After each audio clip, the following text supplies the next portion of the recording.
philosopher does these days, but he has a very busy job in teaching in schools ethic and logic and how to marshal arguments and how to put your case across. You may have opinions, but how to discuss your opinions and get them over.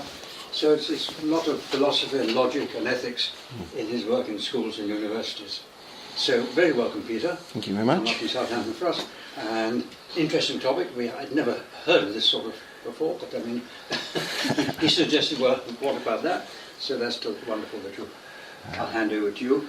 Marvelous. We'll finish at about, it'll be 25 past, and people can go anytime they like after that, please, and we'll discuss it. Right. Well, I'm sort of assuming that most people will already know who C.S. Lewis is, if only through his Chronicles of Narnia children's books.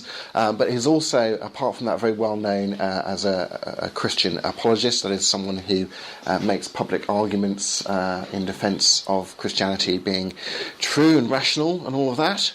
And he was an Oxford and then a Cambridge professor. He trained, indeed, in philosophy and taught philosophy for a while at Oxford before becoming a professor of English literature, which is what he did for most of his career, but he did have a background in philosophy. As to the new atheists, which was a term coined in a magazine article by Gary Wolfe to describe the sort of cluster of public atheist writings that came out from about 2005 onwards, from people like Richard Dawkins, Christopher Hitchens, Sam Harris, A.C. Grayling, etc., who one might describe as, some of them have described themselves as being not merely atheists but anti-theists, as distinguished from what I suppose non-pejoratively we could now call the classical or old atheists. The new atheists not only think that religious beliefs are intellectually mistaken, but that they are morally and socially dangerous, such that religion is an evil, a social evil to be fought against, as well as merely an intellectual mistake to be corrected, as it were. That's kind of their position, I think. And most of today's famous new atheist writers had their education at Oxford University and did their doctorates under the tutelage of people who would have been colleagues of C.S. Lewis in his day. They're sort of one intellectual generation removed from him. And Lewis is interesting, of course, from the fact that he was someone who was an atheist who gradually became a Christian through a series of arguments that he met through various friends that he met at Oxford University that gradually convinced him away from a materialistic atheist worldview towards some sort of pantheistic and then theistic view, and then a couple of years after that to a Christian theistic view of things. So in my recent book, C.S. Lewis versus the New Atheists, I kind of trace the course of the arguments that made Lewis change his mind and ask, well, what do today's new atheists have to say in response to those arguments that changed Lewis's mind, and sort of who would have the better of the debate, as it were. And you may think I'm biased, and of course I am, because everyone is, but I think that Lewis would have the better of the argument here, particularly since some of the arguments that he really grappled with seriously are arguments that the new atheists show no sign of actually even having heard of, let alone grapple seriously with, partly because the new atheists tend to have a very narrow view of knowledge and are very disparaging towards philosophy as a subject. They're so obsessed with the power of science to let us know things about reality that they kind of have this sort of, well, philosophy is dead, science is the new way to sort of know everything about everything kind of attitude. So that's a bit of background there, and I've been asked to talk on what would C.S. Lewis specifically say to Richard Dawkins, and I have a number of topics to go through, and we'll see how many I get through in the time before we have some Q&A. I might not get through this whole list, but I think in particular Lewis would pick up on Dawkins for having a number of self-contradictory viewpoints that he argues for. And in philosophy, it doesn't get worse than having a self-contradictory viewpoint. It's a bit like claiming to have met a married bachelor or to have stubbed one's toe against a square circle. That's just not a reasonable sort of thing to claim, because they are internally inconsistent. And I think Richard Dawkins has a number of internal inconsistencies in his viewpoint that Lewis would pick up on. So a self-contradictory view of faith and knowledge, of freedom and responsibility, of ethics, and of Jesus. But we'll see how many we get through. So let's start with the ideas about faith and knowledge. And as I said, the New Atheists, and Dawkins is a prime example of this, are people that we would describe as subscribing not to science, but to scientism. Scientism is this idea that science is the be-all and end-all of knowing things about reality. You give exclusive or near-exclusive rights over knowledge to sort of empirical, ultimately sensory verification, hence the magnifying glass there. So according to Richard Dawkins, for example, all beliefs fall into one of two categories, and that is, on the one hand, what he calls proper evidence-based belief, and on the other hand, blind faith, as if blind were a sort of redundant qualifier for the term faith, because he kind of thinks that faith is blind faith, that's the same thing. He says faith is believing in something when there literally isn't a scrap of evidence. If there were a scrap of evidence, it wouldn't be faith. So that's his sort of... There are two types of people, kind of categorization. Whereas C.S. Lewis, for example, said that faith is the art of holding on to things your reason has once accepted in spite of your changing moods. That faith was more to do with fighting against temptations to be disinterested, or against one's motivations, psychological motivations against believing what you knew to be true, was being sort of faithful to what you knew on other grounds. Or being faithful towards a person would be a good analogy. A good translation of the biblical concept of faith would be trust. And to know that someone trusts someone else doesn't settle the issue of do they have good grounds for their trust or not. Maybe they do, maybe they don't. But just because they have trust doesn't automatically mean that their trust is a sort of misplaced and ill-grounded trust. So Lewis, in one famous passage, says this. He says, "Now I'm a Christian, I do have moods in which the whole thing looks very improbable. But when I was an atheist, I had moods in which Christianity looked terribly probable. Unless you teach your moods where to get off, you can never be a sound Christian or even a sound atheist, just a creature dithering to and fro with its beliefs really dependent on the weather and the state of its digestion." A lovely turn of phrase. He is, of course, a very good turner of a phrase. Lewis would also, I think, note that Dawkins has far too narrow, this scientific narrow understanding of knowledge. The scientistic demand had this sort of idea that every rational belief, if your belief is going to be rational, that can only be because it's backed up by evidence. Because you have rational beliefs, they're the ones backed up by evidence, and everything else is blind faith. But this demand, every rational belief must be justified or backed up by evidence, is self-contradictory, because it entails an infinite regress that can't be satisfied. It's like, well, why should I believe this? Or because it's backed up by evidence. But why should I believe it is backed up by evidence and that evidence is really reliable? Why should I should only believe that if I have evidence for it, obviously. Otherwise it's blind faith, isn't it? You've got to have evidence. But then I'd have to have evidence for the evidence for the evidence, and evidence for the evidence for the evidence for the evidence, and I'm just kind of digging myself into a bottomless pit that I can't ever climb out of by making that kind of demand. It's also a claim that's open to obvious counterexamples, I think. I mean, the claim, in order to rationally believe something, you must have evidence for it. Well, what about the claim, rainbows are beautiful?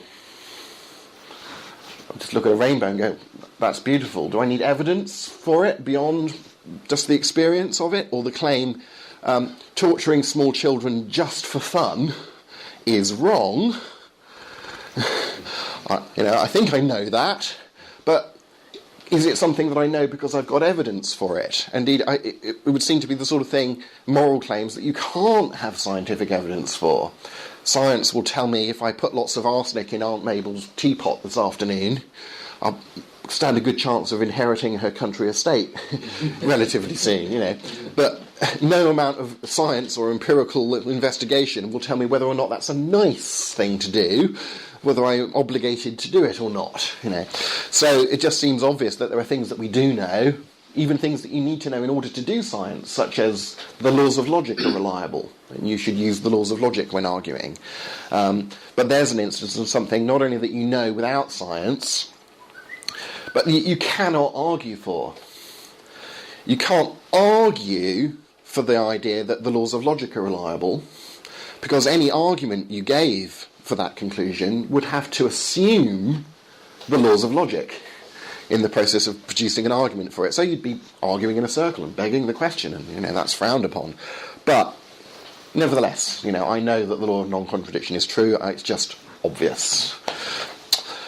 So, as Lewis put it, you cannot produce rational intuition, these rational insights that all reasoning depends upon, by argument, because argument depends upon rational intuition. Trusting your rational intuitions, i.e. having faith in your rational intuitions about things. Proof rests upon the unprovable, which just has to be seen. So this Dawkins-esque distinction between reasonable beliefs, they're the ones based on evidence, and everything else which is just unreasonable blind faith is far too simplistic. Even as an atheist, Lewis rejected this kind of scientific approach to knowledge, saying this distinction between scientific and non-scientific thoughts won't easily bear the weight we're attempting to put on it. And that rejection of scientism left him open to considering philosophical, metaphysical arguments for God seriously. He had to wrestle with those arguments, whereas the new atheists don't really seriously wrestle with the philosophical arguments. They kind of dismiss them as being irrelevant and not worth addressing because they're not scientific enough. You see. So what about freedom and responsibility? Lewis, a couple of quotes here, clearly believed in free will. He says, the law of gravity tells you what stones do if you drop them, but the moral law tells you what human beings ought to do and ought not to do. Not what they do, how they actually behave, but how they should behave. So there's a difference between a sort of natural physical law and a natural moral law. Now here is, just in summary, the typical kind of naturalistic argument against free will. And I think it's a very strong argument. Think this through. If you say that if these two claims, 1 and 2, are true, then number 3 must be true. That just follows logically from it. So purely physical systems behave according to the laws of physics, and so lack libertarian free will. Purely physical things don't make choices or intend to do things, they just do things. The stone just drops. It doesn't intend to drop or choose to follow the law, But secondly, if you also claim that human beings are purely physical systems, well then of course it follows that human beings, being purely physical systems, which lack free will, so human beings lack free will. That seems to be a very powerful argument. The only way to escape it is to deny one of the premises, which, and it seems highly implausible to me to think that purely physical systems do have free will. Maybe next time an apple falls on your head when you're in an orchard, you should blame the apple. Say that was very naughty. That seems highly implausible. So where would I reject? I would reject premise 2 and say, well, I think human beings are more than just physical objects. That would let me believe in free will. But here's Dawkins' kind of view. He's very.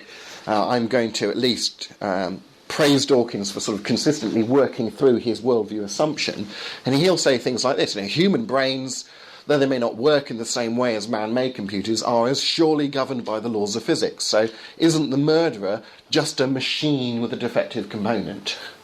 Doesn't a mechanistic view of the nervous system, of what a person is, make nonsense of the very idea of responsibility? Any crime is in principle to be blamed on antecedent conditions acting through the accused's physiology and heredity and environment and so on. Why do we vent such visceral hatred on child murderers when we should simply regard them as faulty units that need fixing or replacing? And you can see underlying that kind of viewpoint is this kind of argument. And I kind of say, well, yeah, if I started where you do, I would be forced, logically, to end up where you do. But it just seems to me so obvious that where you end up is wrong, because you can't say torturing small children for fun is something you ought not to do, that if you do it, you are responsible in a way that makes you morally blameworthy for doing it. It says, well, no one's morally blameworthy for anything. It's like, really? You really live with that? So I would sort of backtrack in the other direction. You can run it's consistent either way, but which is the most plausible concept? The idea that physical reality is all that there is, that people are just chunks of matter, or the idea that the Holocaust was wrong? And there is actually a contradiction that you can bring out between those, and you want to have a consistent view, sure. And I think Dawkins's view is consistent at that level, but I think it's highly implausible. So I think, pose this question, I think Lewis, believing in free will, would pose this. If everything about a person is, as Dawkins says, governed by the laws of physics, blaming them for their intellectual failings, such as, say, having blind faith. You don't have to have blind faith in order to be religious, but there certainly are religious people who don't think about it enough. Maybe that's an intellectual failing, but how could you blame them for it? That would make as much sense as Newton blaming gravity for giving him an apple-sized bump on the head. How can anyone, for example Christians, be responsible for not living up to their intellectual obligations, as Dawkins says, if they aren't free to be responsible for anything? And pretty obviously I think the answer there is they can't. So if Dawkins were being consistent with his rejection of free will, although elsewhere he does talk about free will, but he says, I admit there's something of a contradiction there, he really, to be consistent, ought not to say it's very naughty of these Christians not to have evidence-based belief. Because according to his worldview, they can't help it, Indeed, how could anyone feel an intellectual obligation to agree with a worldview like Dawkins is that denies any reality to intellectual obligations? How can he say to me, because the arguments are in my favour, you ought to agree with me, come on, be reasonable, as if I was like my fault that I'm not being reasonable.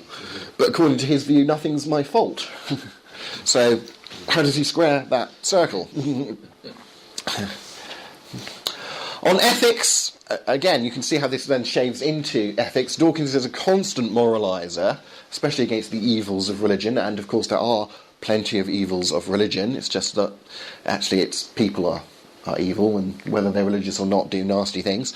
But Dawkins' scientism leads him to reject the objective reality of moral values, so that it's not something we discover to be true about reality. Morals are just things that we sort of invent. They're socio-cultural, maybe the beneficial spin-off of our evolutionary history, that it's useful that we behave that way because it tends to perpetuate the species. But then that begs the whole question of, well, is it a good thing that we perpetuate the species or not? You can't sort of just smuggle in the moral assumptions. So Dawkins, for example, says this: the universe we observe has precisely the properties we should expect if there is at bottom no design, no purpose, no evil, no good, nothing but just pitiless indifference. There's just the machine of reality grinding on. Where he says there's a and again it's like there are two categories, a non-overlapping and exhaustive distinction between ideas that are false or true about the real world, factual matters, and ideas about what we ought to do, normative or moral ideas for which the words true and false have no meaning, says Richard Dawkins. Moral ideas have no meaning. So, okay, in The God Delusion, he says Hitler and Stalin were, by any standards, spectacularly evil men. But of course, he doesn't think there are any objective standards. He doesn't mean it. And he's told us that he doesn't mean it. So later on in the same book, when he says faith is an evil precisely because it requires no justification and brooks no argument, remember, he doesn't mean it. So again, you could put this as a sort of question. He's saying, on the one hand, he's saying we have an objective moral obligation to oppose religion because it's an objectively bad thing that it encourages people to ignore their intellectual moral obligations, but there are no objective moral values. Whereas for Lewis, even as an atheist, the thing that he wrestled with most in terms of coming to believe in a God is the problem of evil, which is a problem for him precisely because Lewis, even as an atheist, thought that value was an objective reality, that evil was real. A real thing, as he says, a thing that is really there, not made up by ourselves. So he said, several years before I read Lucretius, I felt the force of his argument, surely the strongest of all for atheism. Had God designed the world, it would not be a world so frail and faulty as we see. This ancient Greek poet who just expresses the classical problem of evil.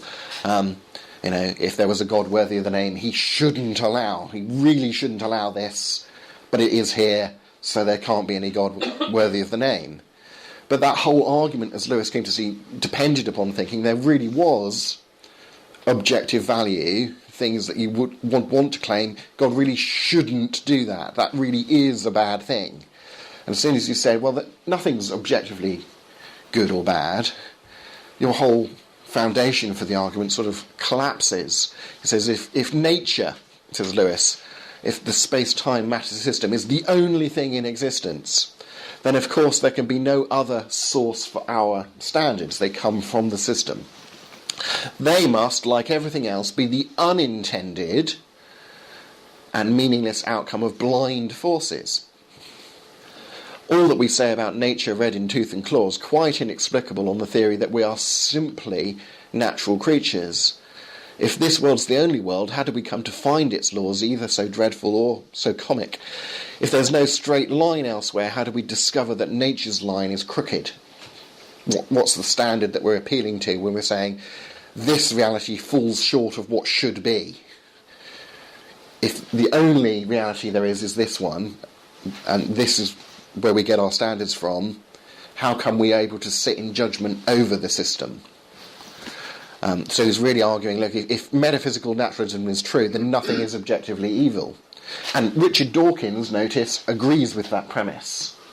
He explicitly says, I think that's true. So you only have to combine one with the claim that something is objectively evil to derive logically the conclusion, therefore metaphysical naturalism is false. And again, which is more plausible, that naturalism is true, or that there are some moral things that are really good or bad?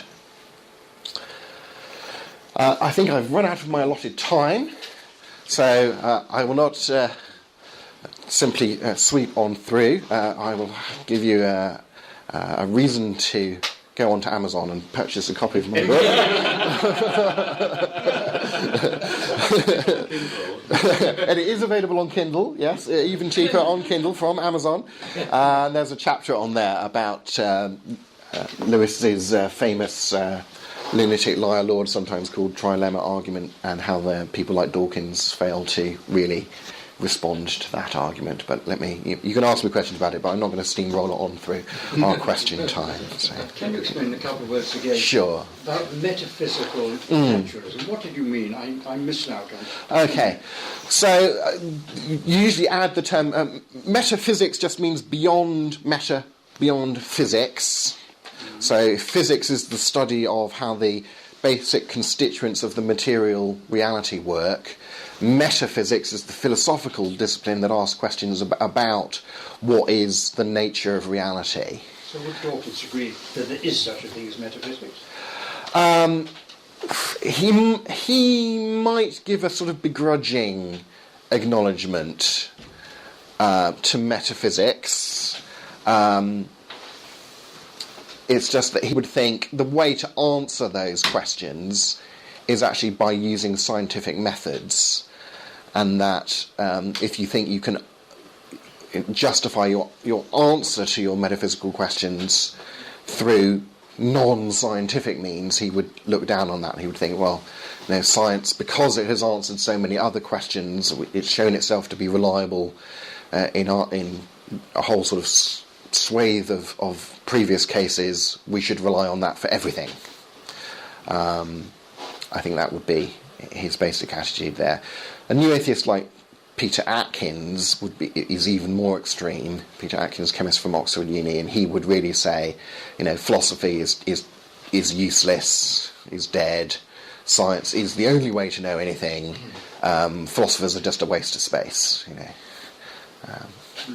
So metaphysical naturalism, that naturalism is the same as metaphysics? Naturalism is basically the same thing as materialism. It would be another word for materialism. The idea that nature, as we now use the word in the modern sense, is all that there is. But, of course, as Lewis himself points out, these words have a history to them. Nature originally just meant what something is like. Such that, of course, you can talk about, well, what's God's nature? Without implying that he's a material object. But if you talk about a nature documentary, we would all immediately, in a modern context, understand, it's a documentary about the biological world. Or I'm a naturalist, not a naturist. That's a different thing. But someone says, "Oh yes, I'm a professional naturalist." They're someone who studies the physical world. So that's just how moderns have come to use the term. Yeah. There have been some experiments on people observing things or making decisions where they seem to be finding things like the decision is made in their brain, or something's happening before they actually think they're making it, as if maybe they haven't got free will and that it is in some way predetermined. Yes, these are particularly some experiments. They're called the Libet experiments after the psychologist who performed them, but they're very controversial, both in terms of other groups who've tried to replicate the results, in terms of the measurements involved and the interpretation of the data. So I could punt you forward to some literature on that, but there have even been sort of articles appearing in places like Live Scientist and New Scientist and so on, Live Science, saying that other groups performing this experiment have questioned those results. Richard Swinburne, famous Oxford philosopher, has just brought out a new book on defending free will, in which he looks at some length at those particular experiments on Richard Swinburne. And I think you can find some of his recent lectures on that topic on YouTube as well, which might be an interesting place to go to. He's a fairly academic Oxford philosopher, but he deals very methodically and carefully with these kind of things. And I would not be personally impressed with those kind of claims. Yeah. I went to a talk by Anthony Grayling at Salisbury Festival recently, and he was presenting his arguments in favour of humanism. And it all sounded very plausible and far less sort of aggressive than Dawkins. Dawkins seems to be a bit over the top and very critical of religion. And he wasn't at all. He was just saying, well, look, this is why I'm a humanist, and these are the reasons. And, well, yes, other people might believe that, but this is why I do this. And he felt, oh yes, that's a very good argument. Yes. But, So, again, A.C. Grayling, fascinatingly, he just brought out a book looking at the arguments for God and then defending humanism. And I had a pleasure of having a debate with him on Premier Christian Radio a couple of months ago, discussing the part of his book on the arguments for God, on Justin Briley's Unbelievable show, which is also available as a podcast. And there are even some clips on YouTube. But yeah, I found him entirely charming in person, engaging on the arguments rather than sort of missing the point, as it were, sort of red herrings and so on. But I would simply think that the responses that he makes to the argument were inadequate, or that he had sort of not really grasped what was being argued in a particular case. So, particularly even on the moral argument for God, which was something that weighed heavily with Lewis, having sort of come to this realisation that, hang on, I can only use the problem of evil argument if I think there's a real sort of standard of goodness. But then, what worldview does the existence of an objective standard of goodness to whom I am obligated? How can I be obligated to something that's less than personal? Doesn't that start to sound a lot like God, kind of thing? To which Anthony Grayling, along with many new atheists, will sort of say, well, you know, how dare you sort of imply that atheists can't be good people, or that atheists can't know the difference between right and wrong? Sorry, that was not the argument. It wasn't that you can't be a good person without believing in God, or you can't, know that you ought to love your children if you're an atheist or whatever. It's that you can't give a philosophical explanation of why there should be such a thing as a moral value. What sort of thing is it, and where does that fit in your worldview? So there, he was we were talking a little bit at cross purposes, but yeah, he certainly not the most antagonistic of neo-atheist representatives. Yeah.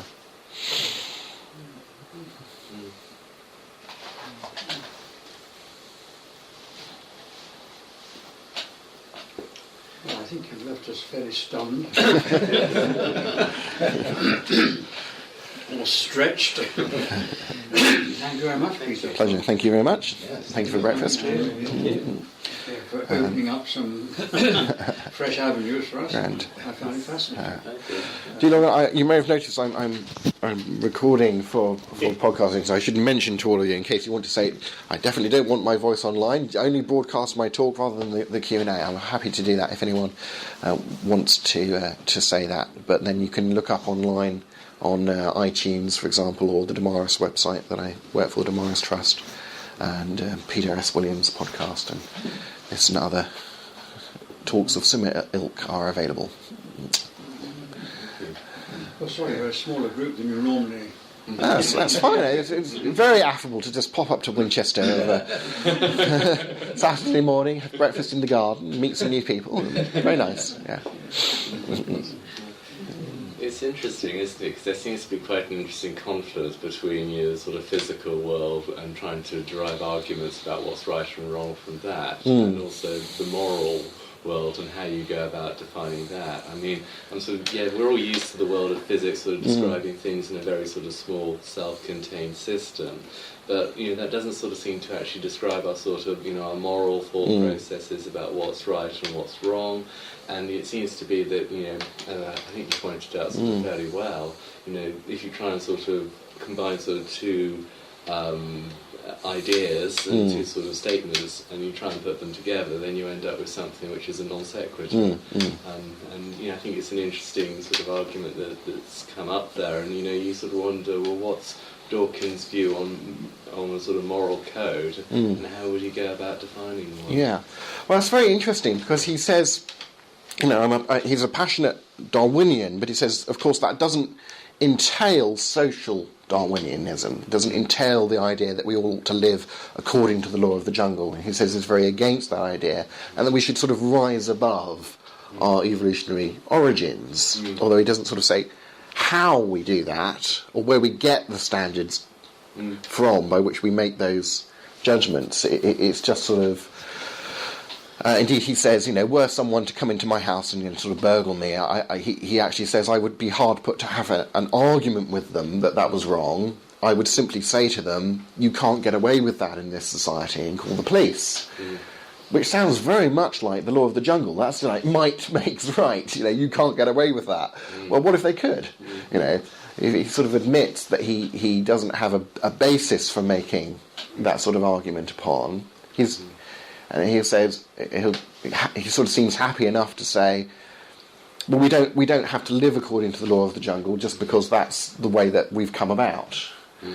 Well, that's true. Having a materialistic worldview doesn't imply that you ought to be a moral monster.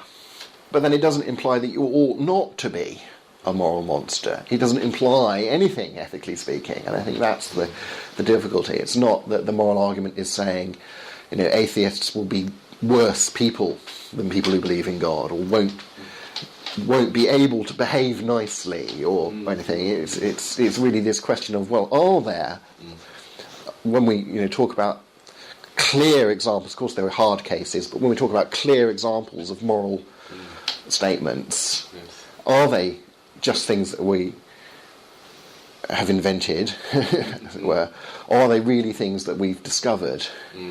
And if there really are these objective moral obligations and sort of commands to behave certain ways, not to behave certain ways, how do you best explain their existence? That's the sort of question of sort of where you look to kind of get these sorts of things to begin with. Yeah. What sort of cupboard in your worldview do you put? Which shelf of your worldview do you put that on? If all your shelves are labelled physical things that are non-personal, that don't have any intentions, etc., etc., to suddenly put a moral value that I ought to follow on that shelf just seems like, that just doesn't fit the label, Yeah. Smashing. Thank you. Thank you. Yes, thank you very much.